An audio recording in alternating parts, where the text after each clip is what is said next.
Olá, muito boa tarde a todos. Fico bem feliz que puderam comparecer ao nosso Office Hours de hoje. Eu vou ter que. Vai, todo mundo ver, vou ter que puxar a apresentação aqui para o lado, não tem problema.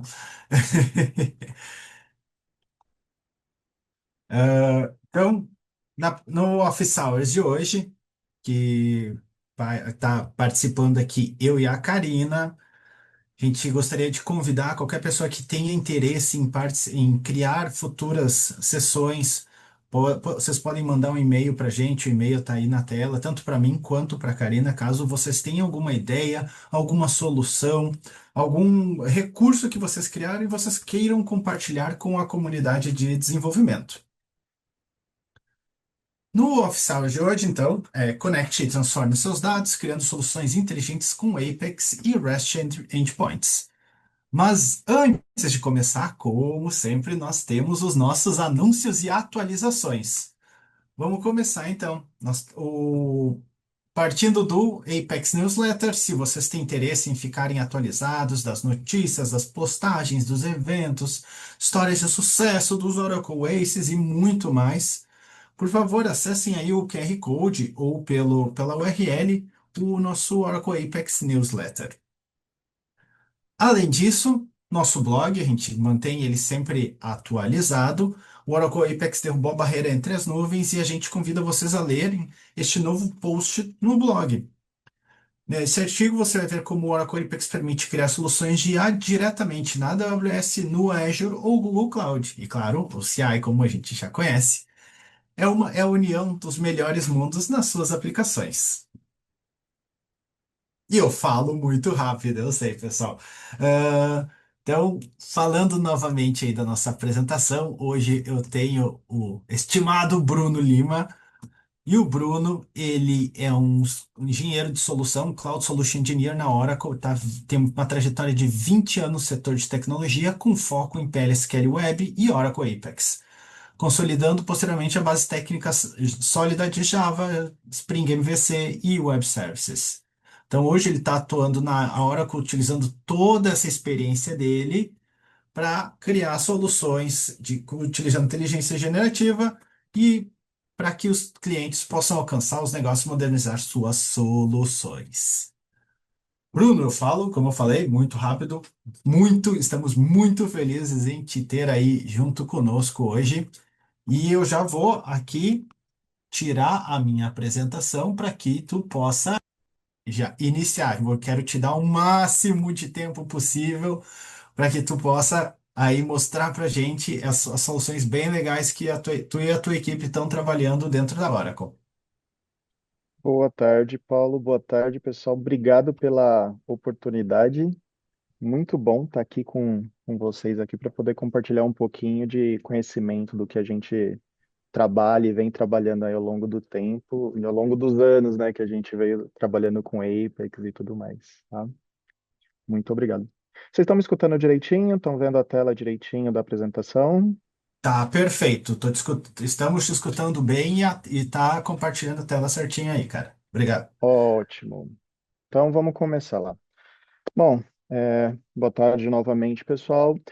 Bom, a ideia hoje é a gente entrar um pouquinho dentro do Apex, tá? E falar um pouco mais sobre REST Data Source, tá? Então, como que a gente pode conectar aplicações que a gente desenvolve em Apex, utilizando toda a plataforma e todos os componentes que a gente tem dentro do Apex, para conectar endpoints de outras aplicações ou de outras soluções que exponham APIs REST, tá? Então, aqui a gente vai fazer esse deep dive mais técnico, também falando um pouquinho de estratégias e tudo mais.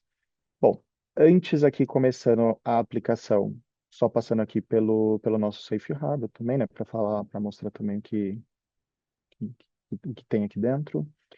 Bom, olhando agora como objetivo da apresentação de hoje, tá? Então, o objetivo que eu queria passar para vocês é falar um pouquinho sobre como que a gente pode modernizar essa parte de consumo de dados, aproveitando toda essa configuração que a gente consegue ter com os data sources, né, com os REST data sources dentro das aplicações e tudo que ele pode prover para a gente de forma mais automática, né, para facilitar essas configurações. Outro assunto também que a gente vai acabar passando aqui é a parte de como modernizar essas integrações, aproveitando quando a gente fala de JSON hierárquico, quando a gente tem aquele JSON mais complexo que a gente precisa trabalhar, e também como que a gente pode usar os pacotes de PL/SQL para trabalhar manualmente caso necessário, tá? Existem casos mais complexos na integração que a gente precisa consumir esses dados e trabalhar de forma programática. Também vamos falar um pouquinho de estratégia de performance quando a gente fala de APIs RESTs dentro do Apex e um pouco da flexibilidade que as configurações que a gente tem dentro do Apex ela provê para a gente. E no final a gente fala um pouquinho sobre inovação com IA e como que a gente pode utilizar esses REST endpoints como informação dentro de um RAG, como que a gente pode colocar ou prover mais informações para uma IA, tá bom? Então, esse é um pouquinho do tema que a gente vai explorar hoje. Bom, aqui falando um pouquinho de mim também, o Paulo já até falou, né? Já trabalho há mais de 20 anos aí com tecnologias, com web, já passei por várias áreas de desenvolvimento, mas sempre focado em desenvolvimento, e hoje eu trabalho bem focado com Apex e soluções e integração em geral dentro da consultoria da Oracle, tá? Bom, um pouquinho da agenda só para mapear o que a gente vai falar. A gente vai falar do REST Data Service em si, como que ele é composto, e dos data profiles. Vamos falar um pouquinho também de como trabalhar com JSON hierárquico dentro do Apex e dentro do REST Data Service, e como a gente configura esses servidores para que eles sejam mais flexíveis. Aí a gente vai falar um pouquinho de estratégia de quando a gente usa a configuração para fazer chamadas APIs em tempo real versus sincronização. E depois a gente vai mostrar um pouquinho de código, quando eu precisar executar uma chamada a uma API e precisar de fato fazer algum tipo de trabalho em código para trabalhar esse dado, tá? E também mostrar como que funcionaria a parte para IA com RAG. E ao final eu vou mostrar um demo de uma aplicação que eu construí e um pouco também de como foi feito por debaixo para dar um norte para vocês olharem também a parte de código e como ficaria e como que a gente pode aproveitar as configurações RESTs e tudo mais, tá bom? Bom, só para lembrar um pouquinho, para quem não conhece, para quem está caindo de paraquedas aqui também, o que que é o Apex, né? O Apex é uma plataforma de missão crítica e totalmente voltada para dados, tá? Então, ela está bem do lado do banco de dados e ela facilita muito a construção de aplicações em cima dos dados, tá? E ela é bem poderosa. Ah, mostrando aqui também, relembrando um pouquinho da arquitetura mais técnica do Apex, né? Como que ele funciona, como que ele se comunica com as diferentes camadas que a gente tem dentro da arquitetura do Apex. Essa apresentação aqui, a gente vai focar bem especificamente nessa camada de integração do Apex, da ferramenta Oracle que você cria a aplicação de forma rápida, com o mínimo de código possível, né, o low code, então com o mínimo de código possível para conectar em APIs externas. Então, é aquele momento que eu não tenho dado dentro do meu banco de dados e preciso me conectar a uma API externa para trazer dados para a minha aplicação. Então, esse bate-papo de hoje, essa apresentação é focada nesse trechinho aqui, tá? Dentro dessa arquitetura do Apex. Bom, indo direto ao ponto. Então, temos a nossa plataforma Apex, onde a gente pode criar aplicações. Quando eu crio uma aplicação, eu posso configurar uma API externa. E para configurar essa API externa, eu configuro através de o que a gente chama de REST Data Service. Tá? E o que é esse REST Data Service? É uma forma que o Apex tem para encapsular as chamadas HTTP que a gente faz com REST para tratar esses dados de forma automática, tá? Para tirar a complexidade, não precisar ser feita uma programação baixo nível na mão. Então, a gente consegue configurar esse data source para poder chamar uma API externa. E como que ele é composto? Ele parte do remote server, então é onde a gente define da onde vem, qual é o servidor que a gente vai puxar esses dados, tá? A gente tem a operação, então quando a gente fala de REST API, a gente está falando de verbos, a gente tem os verbos de como a gente vai chamar o servidor remoto, né? E a gente tem o Data Profile, que é a tradução dos dados que eu estou trazendo do Remote Server para o Apex, tá? Então, quando a gente fala de uma chamada, a gente está falando de um JSON complexo e a gente precisa tratar esse JSON para tentar simplificar ou estruturar de uma forma que eu consiga trabalhar do lado do banco de dados. Lembra que o Apex ele está do lado do banco de dados, então ele fala a língua do banco de dados. Tá? Então, o REST Data Service é isso. Ele é composto do Remote Server, da operação que eu preciso bater no Remote Server e do Data Profile, que vai mapear quais atributos eu estou trazendo e como que eu vou traduzir ele do lado de cá, tá? Do lado do Apex. Aqui eu tenho uma tela de configuração do Data Source, então vocês podem ver que a gente tem a configuração do servidor, da URL, do Data Profile, que é o que a gente vai mapear os atributos, e das operações que a gente tem ali embaixo. Tá? Então isso aqui depois a gente até passa com mais detalhe na hora que eu passar a demo para vocês. Bom, lembra que a gente falou que a composição é do Remote Server, a operação e o Data Profile. Quando a gente fala do Remote Server, é onde a gente configura qual é o servidor que a gente vai chamar. E para configurar esse servidor que a gente vai chamar, a gente tem a possibilidade de usar o que a gente chama de placeholders. E eu consigo ter uma configuração dinâmica via PLSQL para decidir qual é o servidor que eu vou chamar. Isso acontece em tempo de execução. Então, quando eu fizer o deploy dessa aplicação, eu posso deixar isso dinamicamente. Ele vai descobrir qual é o servidor que ele vai chamar no momento da execução, tá? Isso, um exemplo, pode ser que essa configuração ela esteja dentro de um application setting da própria aplicação. E isso vai facilitar com que, quando a gente faça uma transição da aplicação de um ambiente de desenvolvimento para um ambiente produtivo, essa configuração ela já esteja previamente configurada dentro do nosso ambiente de produção, tá? E isso é para facilitar a esteira, porque muitos de vocês já devem ter passado o problema de vou passar essa aplicação para produção e acabar tendo que reconfigurar, depender de um time de operação que vai configurar isso para a gente. Então, isso daqui vem para facilitar quando a gente está falando de transição de ambiente ou até para fazer uma decisão dinâmica de aonde que está o dado ou servidor que eu preciso executar no momento da execução da minha API. Tá? Então, isso que a gente fala de flexibilidade total para remote servers dinâmicos. Ok?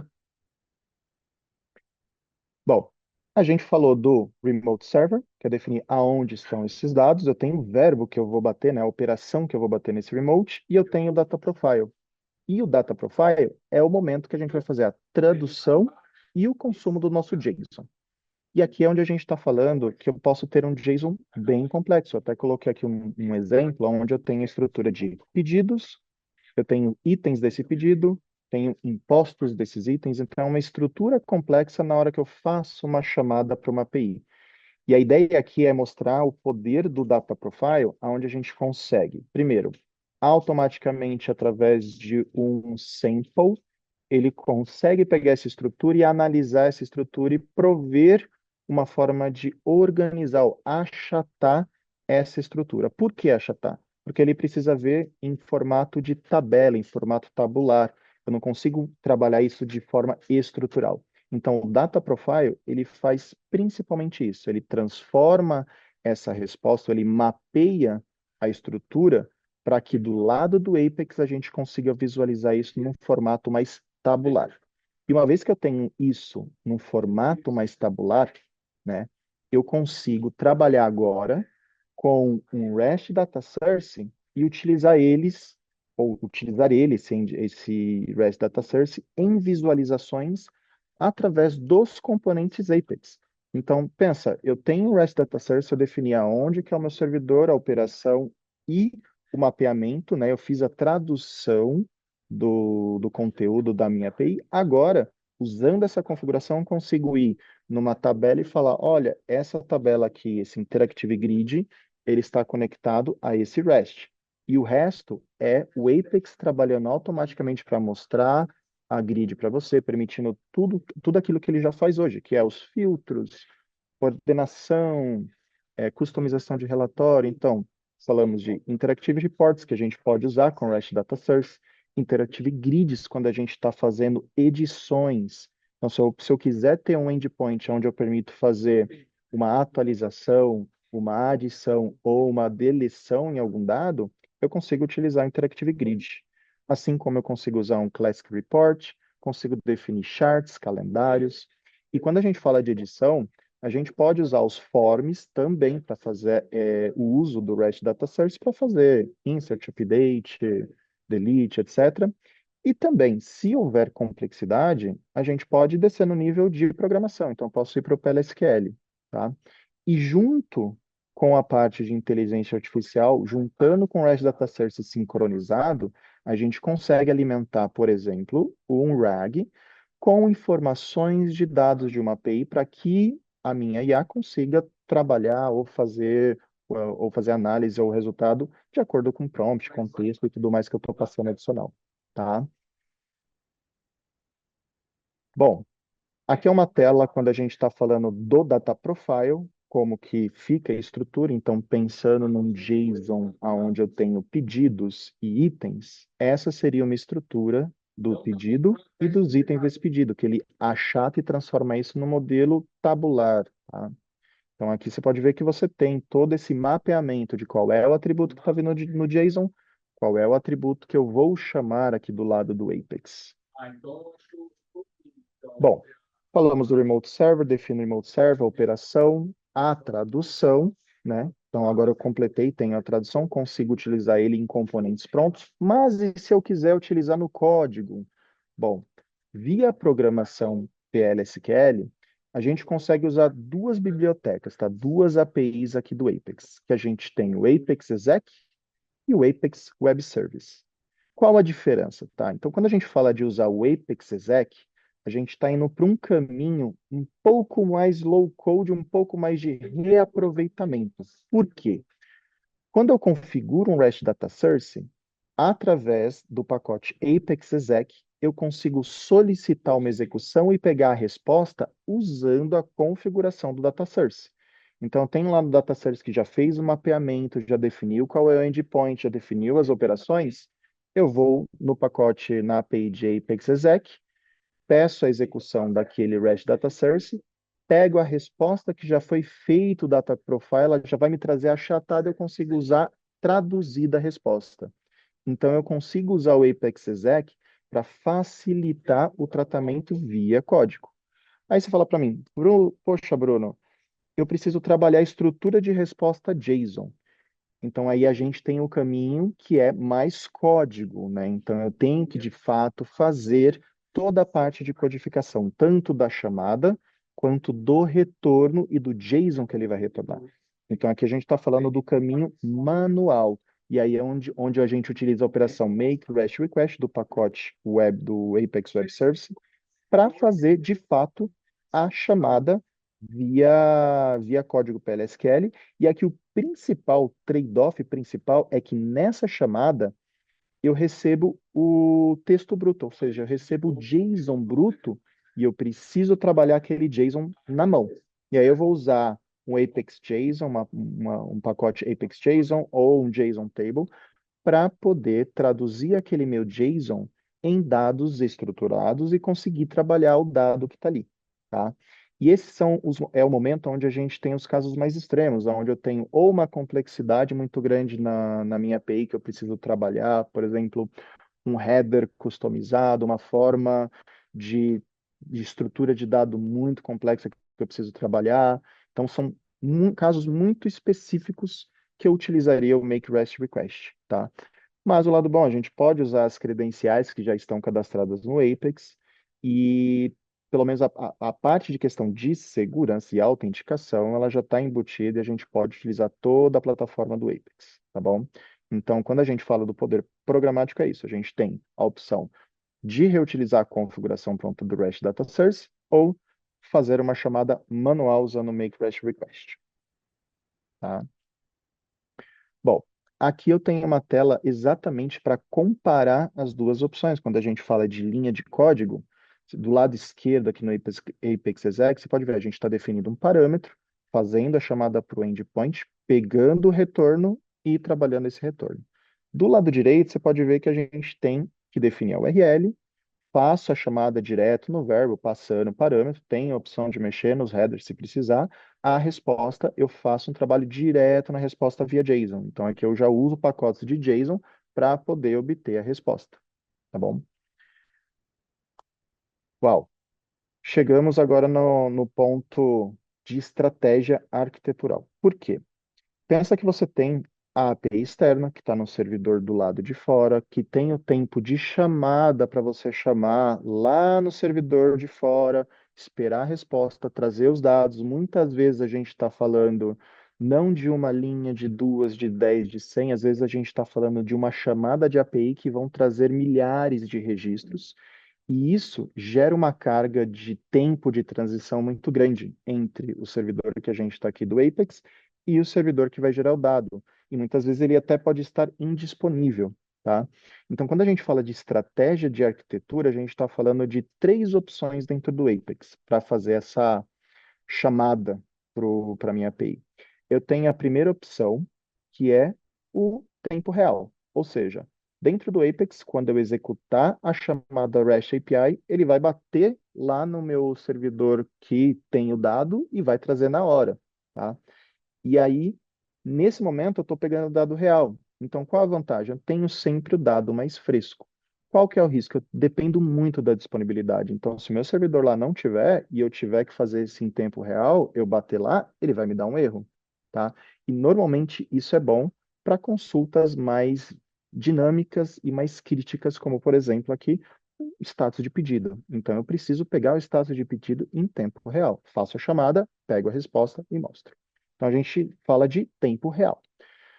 No meio do caminho, eu tenho um ponto onde eu faço uma chamada para o meu servidor toda hora e muita chamada parecida. E é um dado que não muda tanto. Então, eu tenho uma opção de fazer um cache desse resultado. Então, eu consigo dizer, olha, REST Endpoint, por 5 minutos, mantenha isso em cache de memória. Se alguém vier fazer essa consulta, retorne o que está no cache nos próximos 5 minutos. Passou 5 minutos, ele vai lá, busca, traz e guarda de novo. Para que isso? Para armazenar em memória. Por quê? Para reduzir o tempo de chamada, quando ela é muito repetitiva, fica mais rápido do ponto de vista da aplicação. Isso acelera, por exemplo, carregar uma página na aplicação. Pensa na tela da aplicação onde a gente tem a lista de valores. Então, se essa lista de valores ela é carregada dinamicamente através da API, ela pode demorar para poder fazer essa carga, e se é muita gente carregando a página, todas as vezes vai ficar devagar. Então, eu posso sobrecarregar o meu servidor. Nesse ponto do caching, eu posso ativar o cache e ele vai trabalhar em memória, fica muito mais rápido. E qual é o risco disso daqui? Ele pode ter uma leve desatualização dependendo do tempo que você coloca para ele ficar armazenado. Por exemplo, deixei 5 minutos. Durante os 5 minutos que está em caching, pode ser que houve uma mudança. Esse é um risco que a gente tem, tá? E para quando que seria boa essa opção de caching? Para quando eu tenho, por exemplo, lista de valor, dados de referências, como países, por exemplo, coisas que não mudam a todo tempo. E do lado direito aqui, a gente tem uma última opção, que é a sincronização. Ou seja, eu pego o dado do meu servidor que está lá, ao invés de eu ficar buscando toda hora, ou ficar buscando caching baseado na pergunta, eu posso optar por fazer um sincronismo local, numa tabela física, tá? Então, eu tenho meu REST Endpoint, meu REST Data Source, que eu vou configurar para falar, ó, eu quero que seja sincronizado nessa tabela. E ele vai sincronizar automaticamente aí por uma janela que a gente pode definir, né? Então, eu posso colocar um schedule, um agendamento para que seja uma vez por dia. Então, todo dia eu quero que você sincronize a resposta desse endpoint localmente numa tabela, tá?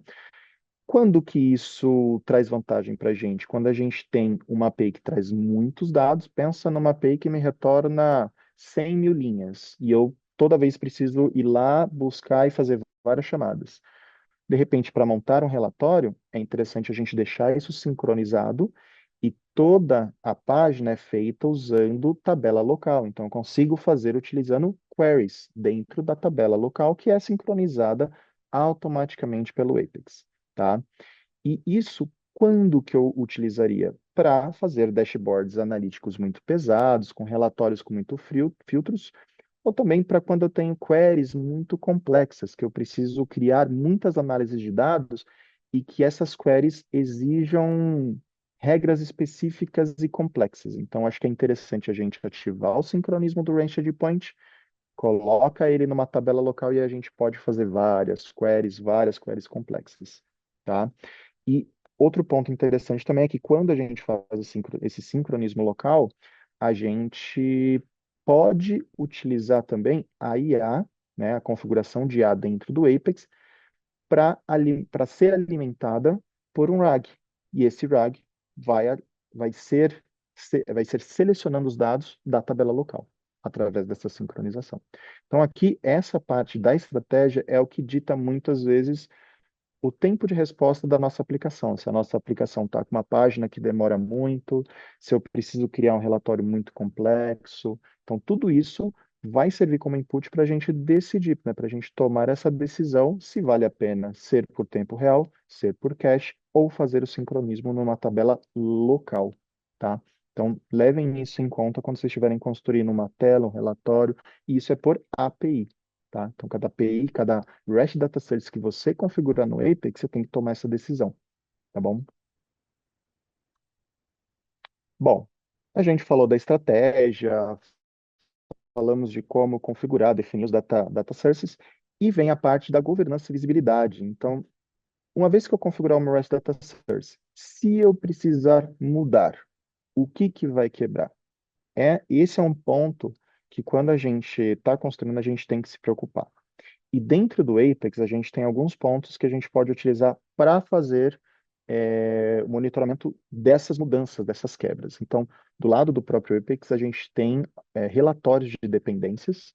Então, dentro da aplicação, a gente consegue ir lá e listar quais são as dependências dos objetos do banco com as minhas configurações do Apex, com as minhas telas. E isso a gente consegue, permite que a gente trabalhe antecipadamente para ver o que quebraria se eu mudasse determinada tabela que eu estou utilizando o sincronismo, ou quais são as telas que estão utilizando esse REST Data Source. Então, isso permite que a gente tenha esse mapeamento para poder ajudar a gente a não quebrar coisas dentro da aplicação. E também do ponto de vista de auditoria de execução e logs, a gente tem tabelas que a gente pode utilizar do Apex para visualizar o que está sendo executado, as chamadas, os status dessa sincronização e, caso necessário, a gente tenha também a package Apex REST Source Sync, que a gente consegue trabalhar chamadas do sincronismo. Então, por exemplo, eu tenho REST Data Source, definir que aquele REST Data Source eu quero que ele seja sincronizado uma vez por dia, e eu preciso, em algum momento, executar algum trigger da aplicação, eu preciso executar aquele sincronismo. Eu posso usar esse pacote para fazer uma chamada dinâmica para a execução da sincronização, tá bom? Então, do ponto de vista de governança, para a gente saber o que tem de dependência, a gente tem com o report. Do ponto de vista, se eu quiser saber sobre execuções e logs e tudo, a gente também tem as views e packages que a gente pode utilizar para fazer a parte de governança e visibilidade, tá bom? Bom, uma vez que a gente tem a parte da governança definida, a estrutura, a gente mostrou que dá para fazer via programa low code, dá para fazer mais baixo nível trabalhando no protocolo, legal. Quando a gente olha para frente, o que que a gente tem de opção, uma vez que eu posso configurar um REST Data Source? A gente tem, dentro do Fusion SaaS, quando a gente tem o Fusion, o RP, o HCM, outros produtos Oracle, você tem a opção de utilizar o pacote Fusion Starter App, que é um wizard que vai criar uma aplicação já com toda a configuração de single sign-on, propagação de identidade e tudo mais, e isso vai ser a base para você poder fazer o discover das REST APIs que você tem no Fusion. Então, vocês viram o poder que a gente tem usando o REST Data Source para conectar, para criar telas, para fazer chamadas, se for o caso, programaticamente. E uma vez que eu tenho essa configuração do Fusion pronta e configurada, eu consigo fazer o discover e criar os REST data sources para o Fusion e trabalhar criando extensões, criando aplicações, interagindo direto com o Fusion. Então, isso abre um monte de possibilidade do que a gente pode fazer no caso de conexão com o Fusion, tá? De integração com o Fusion. Do lado de AI, a gente tem a Generative IA e toda a parte de configuração de IA dentro do Apex.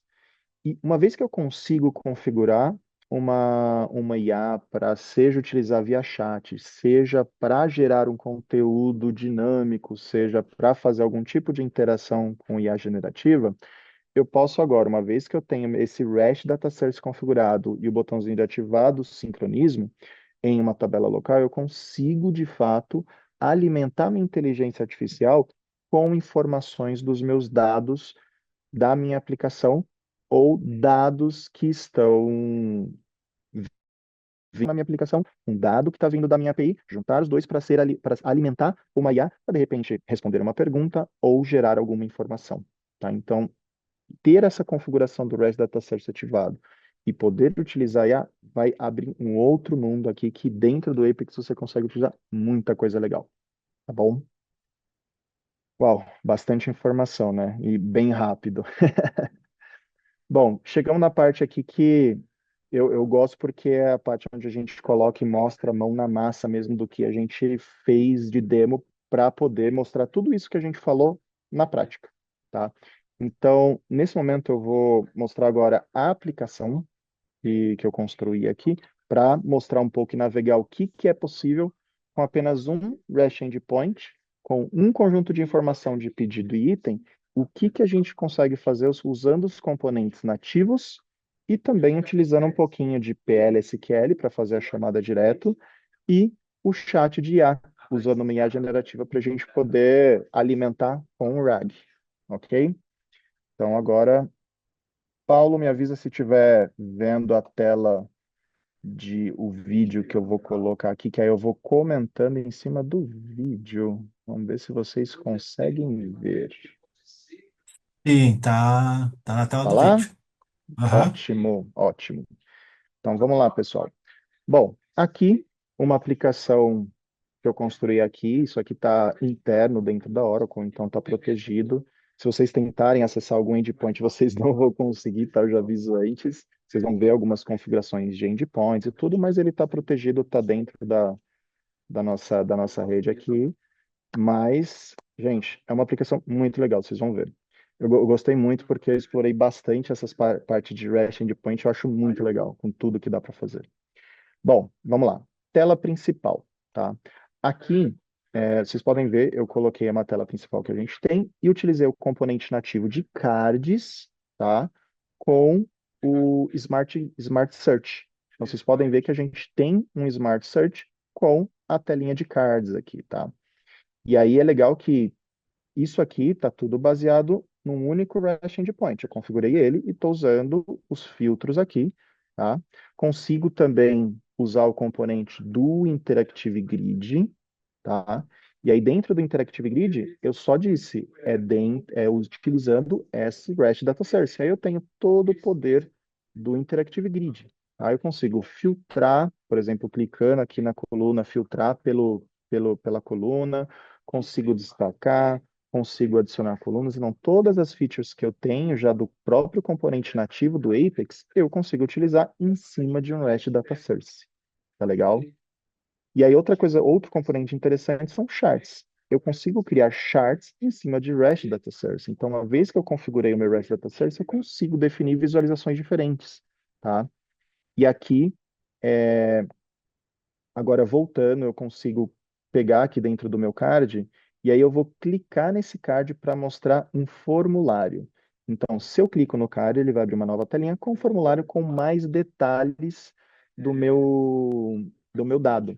E aí vocês podem perceber uma coisa. Eu falei que eu tenho um REST Endpoint que tem informações de pedido e informações de itens. Dentro do meu card, eu disse que eu queria exibir somente informações de pedidos. Agora, quando eu vejo o detalhe desse pedido, eu mostro o header do pedido e os itens que compõem esse pedido, tá? Então, aqui vocês podem ver que eu utilizei o mesmo endpoint para fazer a utilização dentro de um formulário, dentro de um Classic Report. E agora tem a parte interessante. Eu tenho um único endpoint. Eu criei o card, criei um formulário, criei um Classic Report, e agora eu tenho duas ações ali em cima. Eu tenho o Validate e Record Log. Qual a diferença desses dois? O Validate está usando a package Apex Exec para chamar a mesma API que já está pré-definida. E a ideia é que quando eu clico no Validate, ele chama a API, pega um valor do campo para comparar com o valor total aqui do meu formulário, somente para ver se bate, só para mostrar o poder que a gente tem de poder chamar essa API. E o Record Log, ao contrário, eu uso o Apex Web Service, ou seja, eu faço uma chamada na mão e trato o JSON de volta. Lembra que eu tenho aquela opção onde eu uso o pacote que é mais complexo. Então, ele traz e eu trato isso na mão, tá? E esse cara em particular eu insiro numa tabela, que é o meu log track.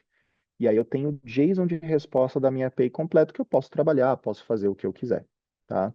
Então, aqui é legal que vocês veem o poder de um endpoint com todos os componentes que a gente tem dentro do Apex. E aí, por último, eu tenho essa opção do SKI. Então, aqui eu estou usando uma configuração de IA generativa e estou alimentando com informações que eu tenho da minha API, que é os meus pedidos e os meus itens. E aqui eu faço uma pergunta para ela. Então, eu pergunto para ela, qual que é já estava aqui, ó. Qual que é o meu melhor produto? Então, eu faço só essa pergunta. Ela vai, junta os dados, manda esses dados que eu tenho local para minha generativa, com a pergunta, o contexto, e ele me devolve resumindo. Ó, Bruno, análise de pedidos, pegou todos os pedidos que eu mandei para ela, total vendido e tudo mais, com observações e tudo mais, tá? Então, aqui é legal que a gente tem a possibilidade de alimentar a minha generativa com o contexto dos meus dados, que na verdade não são os meus dados, eles vêm de uma API, mas que eu posso complementar com os meus dados, tá? Então, bem legal essa parte aqui de integração com a IA generativa, já se apoiando em cima de REST Data Service. E para fechar, tem a opção também, que nem eu falei para vocês, eu tenho a opção de executar o, o sincronismo de forma dinâmica. Então, nesse momento eu quero sincronizar, não quero esperar um agendamento. Então, eu consigo ir lá, clicar no botão. Se eu não quiser clicar no botão, pode ser algum evento de banco, alguma coisa que eu de fato consigo executar. Pois bem, pessoal, essa é a aplicação. Agora eu vou mostrar um pouquinho do que está por debaixo da aplicação. Até brinco aqui, é o capô, né? Então, levantando o capô do carro, agora mostrar um pouquinho como que eu fiz a construção dessa aplicação, tá? Bom, aqui a gente tem a nossa aplicação Apex, e aí aqui, dentro da nossa aplicação, a primeira coisa que eu vou começar mostrando é a configuração do REST Data Source. Então aqui, dentro do Shared Components, REST Data Source é onde eu configurei o meu REST Data Source. E aí, clicando aqui, vocês podem ver, eu tenho o Remote Server com a conexão, eu tenho a URL base, o que vai variar, eu tenho o meu Data Profile com os dados, e eu tenho as minhas operações que eu quero executar, que eu tenho um único get para trazer todas as linhas. E agora eu vou editar aqui o Data Profile só para mostrar exatamente aquele mapeamento que a gente viu, que eu posso me basear em um JSON de resposta, em uma chamada de resposta, e ele vai identificar tudo isso daqui para mim, e eu só revisito para ver se está tudo certo, se eu quiser mudar alguma coisa. Pois bem, uma vez que eu tenho REST Data Source mapeado, verbo e tal, agora eu quero sincronizar. Então ali eu tenho Manage Synchronization, que é onde a gente fala que quer gravar numa tabela e define de quanto em quanto tempo eu quero que essa tabela seja sincronizada, qual é a estratégia de sincronização, se é append, merge, replace, e o log da execução e algumas configurações adicionais, tá? Então, aqui é onde eu configuro o meu REST Data Service. Bom, tenho configurado o meu REST Data Service. Agora eu vou naquela página principal, que é onde eu tinha a minha tela com os cards, com o Interactive Grid, com a IA. E aí, para vocês verem como que a gente configura. Vocês podem ver que é o Smart Filter padrão. E aí, quando eu seleciono cards, é onde eu defino qual é o local, REST Data Source. E aí eu escolho qual é o REST Data Source que eu quero. Defino o nível do data profile, defino se eu quero fazer order by ou não, se eu quero um processamento local ou não, para incluir um where, um outro order by, e o parâmetro de filtro se eu quiser filtrar. Não filtrei, não quis colocar nenhum order by, nada, padrãozão. Só escolhi o REST Data Service e coloquei o meu REST Data Service. Vocês podem ver que todos os componentes que eu estou navegando aqui, todos eles é a mesma coisa. Qual é a origem? REST Data Service. Qual é o REST Data Service? É esse REST que eu configurei, tá bom? Então, uma vez que você configurar, é só pegar ali e você vai listar. Aqui é a tela do formulário. Então, aqui para mostrar para vocês que o form, ele segue a mesma lógica. Então, eu defino o form, qual é o location, qual é o REST service. Aqui também é a mesma coisa, se eu tenho o data profile que eu quero baixar o nível. Esse aqui ele não está editável, esse form, então é só para visualização. E aqui é engraçado, por quê? Uma vez que eu tenho o form, eu recebo como parâmetro o número do pedido. E aí, quando eu vou no items, tá? Então, eu clico no items, que é um class to report, eu quero mostrar o nível de itens daquele pedido. Então, eu mudo o meu data profile e eu passo para ele qual é o número que eu estou vendo. E aí sim, vou até pausar aqui, eu tenho o meu local processing, que eu defino dentro da minha resposta qual é o where que eu quero aplicar aqui. Então, consigo colocar uma condição para filtrar o dado que já está aparecendo. Tá? E é assim que eu consigo mostrar os itens daquele pedido a partir do mesmo REST endpoint. Tá? Aí, lembra que eu tinha dois botões de ações. Um validate, que eu mostrava o código usando o Apex exec, e o outro que usava o Apex Web Service. Então, o primeiro aqui, quando eu uso o Apex exec, vocês podem ver aqui, ó, eu tenho os parâmetros para filtrar, eu tenho a chamada do Apex exec pedindo o REST endpoint, pegando a resposta baseada no data profile, tá? E utilizando essa resposta final para fazer um tipo de validação, que eu poderia fazer várias coisas aqui, mas aqui programaticamente chamei a API, peguei a resposta e estou trabalhando numa configuração já pronta. Totalmente contrário quando eu vou para o log, que aí eu estou usando o Apex Web Service. Quando eu uso o Apex Web Service, eu tenho que definir o endpoint, eu tenho que definir header, eu tenho que definir o verbo, eu tenho que botar o parâmetro, eu tenho que pegar a resposta, que é um CLOB JSON, tratar o JSON para daí pegar o resultado dentro do JSON. Então ele tem um pouco mais de trabalho porque eu faço no baixo nível. Aqui eu até fiz um insert numa tabela, que foi aquela tabela para a gente ver a resposta da API. Vocês podem ver que é aqui que eu tenho a opção de descer um pouco mais o nível e trabalhar a resposta na mão, se precisar incluir um header e tudo mais. Tá bom? Então, aqui a outra parte que a gente vai ver também é a configuração do chatzinho do AI. Vocês vão ver que é super simples para configurar um chat de AI aqui com o IA generativo. Então, aqui eu criei uma region, coloquei uma region com um ID daquela region, né? Então, static ID, coloquei ali. E no evento de load da página, page load, eu criei um evento que é o Show AI Assistant e defini uma configuração de AI Assistant, tá? E aí agora, dentro dessa configuração, vamos dar uma olhadinha só para ver como que está a configuração do meu AI Assistant. Eu defino o nome, defini um prompt, tá? Defini uma pergunta e aqui o principal, defini o meu RAG source. Então, dentro do meu RAG source, ou seja, uma fonte de dados que eu vou alimentar essa minha IA, é onde eu clico e defino que essa fonte de informação é uma query. E aí, qual query? Em cima da tabela que está sendo sincronizada. Aí eu tenho uma série de parâmetros do próprio Apex para poder colocar segurança, para colocar condições de quando executar e tudo mais. Então aqui vocês veem que é uma configuração bem interessante que a gente pode reaproveitar de IA. Então já está pronto, é só alimentar com a tabela local que eu estou sincronizando com o meu REST Data Service. Então aqui a gente passou nessa demo dessa aplicação que eu tentei mostrar desde a configuração do REST Data Service até como que você usa em cada um dos componentes, se você precisar ir do baixo nível executar na mão, as opções que a gente tem, as estratégias de sincronizar que a gente tem para poder utilizar nos componentes que a gente já tem pronto do Apex e a ideia é que a gente use o mínimo de código possível para reaproveitar configurações de data source, mapeamento, tudo de forma menos código possível e mais configuração para tentar focar em resolver o problema, tá? E aqui as conclusões que a gente tem. Então, primeiro, governança e padronização, né? Low code first. Então, a ideia de você usar o REST Data Source é para centralizar credenciais, URLs e consumo de API. E aí você tira um pouco da complexidade do JSON, paginação e tudo mais, e permitir em como é que eu vou exibir esse dado aqui na minha tela, quem que pode, como que eu vou juntar a navegação. Então você foca nessa parte. E aí você disponibiliza já os REST endpoints todos configurados só para serem utilizados. A outra parte, a gente tem a parte Procode centrados, então eu consigo utilizar tanto da parte mais falo low code ou quase code, mas ainda tem um pouquinho de code, só que eu já reutilizo a configuração.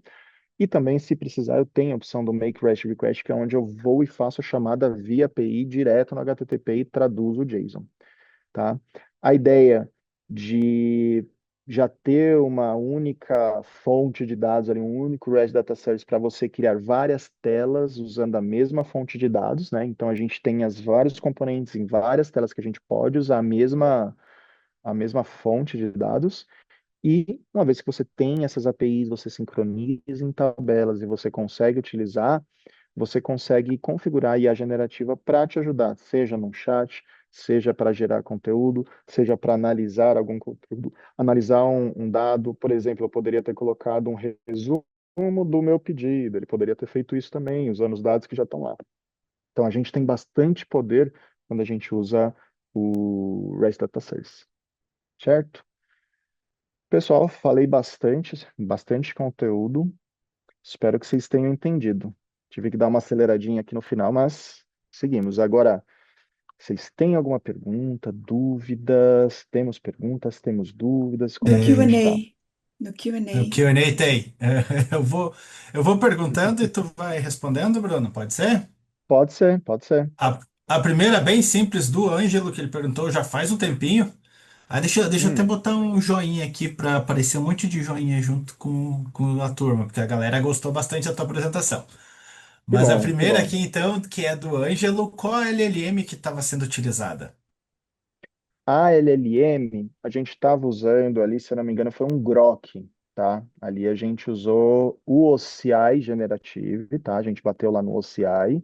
E o modelo, a gente estava usando o Grok. Uhum. Acho que era o Não, Grok perfeito. 4, se eu não me engano.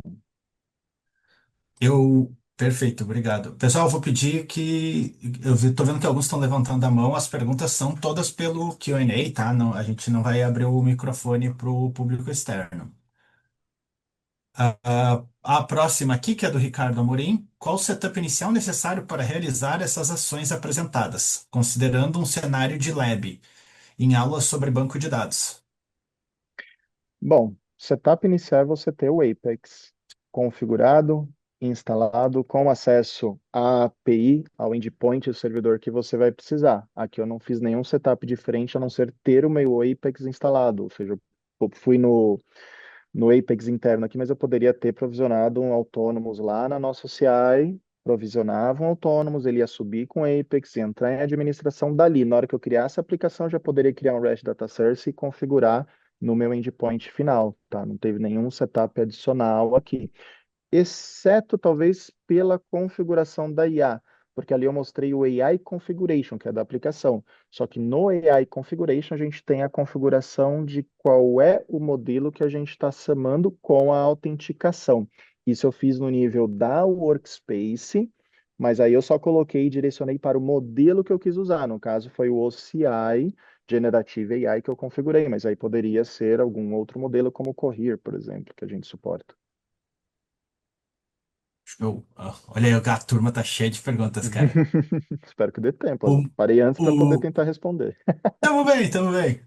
O Marcelo perguntou o seguinte: boa tarde. Hum, Esse recurso apresentado estão disponíveis a partir de qual versão do Apex? Esse eu consigo te ajudar se tu quiser aí. por favor, por favor. O Data Source, o Rush Data Source, se eu não me engano, está a partir do 19.2. Ele já existe há um tempinho. Os recursos de IA, daí a gente está vendo coisas agora do 24.1 e 24.2, Marcelo. Então, teve dois pontos da apresentação. O de conexão com o REST, ele já existe há mais tempo, versões mais antigas. Se eu não me engano, eu trabalhei com ele no 19.2. Eu tenho quase certeza que eu trabalhei com ele, já tinha no 19.2. Então, bobear até vai na ponto 1 ali, ou 18.2. Já as de IA, certamente, é 24.1 para cima. Isso aí. Vamos ver a próxima, do Leonel. O Leonel perguntou três, tu vai ter três Leonel aqui. Você sugere o relatório com base em endpoint ou direto na tabela? Relatório com base em endpoint. Eu acho que vai depender da quantidade de linhas que essa API vai retornar, tá? Porque se são poucas linhas, eu acho que dá para fazer ali direto, sem problema nenhum. Mas vai depender do tempo de resposta, se o dado que você quer ver, ele muda dinamicamente, é muita gente consumindo aquela tela, vendo aquela tela. Então, acho que esses são pontos que vão te guiar para tomar uma decisão se vale a pena manter online, né, batendo ali no endpoint direto, ou se você vai sincronizar isso localmente para poder criar o teu relatório localmente, né, vendo uma tabela local sincronizada pelo REST. Perfeito. Novamente o Leonel aqui. O que Hum. sugere para proteção para endpoint GET com base em query? Não sei se eu entendi do ponto de vista Acho de que ele está falando do esquema de autenticação. autenticação. Eu também pensei no esquema de autenticação, né? Tá, se for Não, pensando em o Alt 2. autenticação, o Alt2 é o padrão. É É isso criar, aí. criar a credencial, client ID, configurar ali os grupos, né, as políticas em cima dos endpoints para você proteger usando. É isso. Show. O Marcelo, novamente, perguntou o seguinte: Hum. aproveitando, basta ter o Apex instalado para o uso do RAG? Não precisa configurar alguma coisa no OCI? No caso do modelo que eu usei usando o OCI Generative, eu usei o modelo Embedded, tá? Que é o modelo que ele já está pronto dentro do OCI. Então, eu apenas consumi o endpoint com uma credencial que eu tenho. Eu não precisei instanciar nenhum serviço, não precisei instanciar nada. Eu simplesmente usei o modelo Embedded do OCI Generative, tá? E aí, você indo para esse, eu acho que ainda tem um consumo ali, mas ele está disponível. Se você quiser começar a consumir, você pode começar a consumir sem setup nenhum, tá? Só fique Sim, atento às regiões e ao modelo que você quer usar, porque determinadas regiões têm determinados modelos disponíveis prontos para usar no embed, tá? perfeito. E eu gostaria até de complementar que isso é no caso também da OCI. Se tu, Marcelo, quiser utilizar o embedding do banco nativo, daí vai ter o grant, a gente até tá no nosso blog lá como fazer esse grant para te liberar e tu pode utilizar outros serviços. Mas daí quando for utilizar o CI, claro, tem a parametrização da OCI, assim como outros serviços têm a parametrização destes outros serviços. Cada um tem a sua configuração. Mais uma do nosso querido Ângelo aqui. Quanto à governança de dados disponibilizados para o modelo, como fica a segurança de dados?